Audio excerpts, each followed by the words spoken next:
पंतप्रधान नरेंद्र मोदी थोड्याच वेळात संवाद साधणार. ऑपरेशन सिंधूर आणि पाक सोबतच्या शस्त्रसंधीनंतर पहिल्यांदाच धडाडणार मोदींची तोफ. काय मार्गदर्शन करणार याकडे जगाचं लक्ष. भारत आणि पाकिस्तान यांच्यातील अणुयुद्ध थांबवलं. अमेरिकेचे राष्ट्राध्यक्ष डोनाल्ड ट्रम्प यांचा दावा. युद्ध थांबवलं नाही तर व्यापार करणार नाही. ट्रम्प यांचा भारत आणि पाकिस्तानला इशारा. पाकिस्तानी सैन्याची दहशतवाद्यांना साथ. त्यामुळे झालेल्या नुकसानीला पाकिस्तानच जबाबदार. सैन्य दलानं मांडली भूमिका. भारतातील सर्व तळ सुरक्षित असल्याचंही केलं स्पष्ट.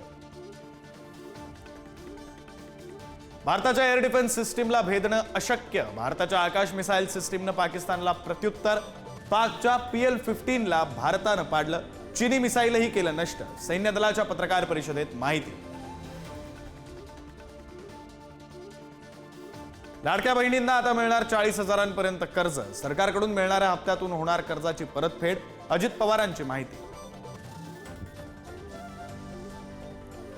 पवार काका पुतणे एकत्र येण्याच्या चर्चा सुरू असतानाच महायुतीचे नेते आणि शरद पवार एकाच मंचावर. राज्य सहकारी बँकेच्या कार्यक्रमाला उपस्थिती. गडकरी पवारांची ही भेट.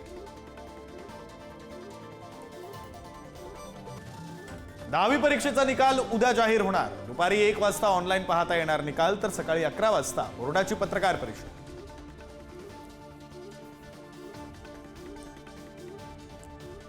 बीड आणि संभाजीनगरमध्ये अवकाळीची हजेरी. अचानक आलेल्या पावसामुळे नागरिकांची तारांबळ.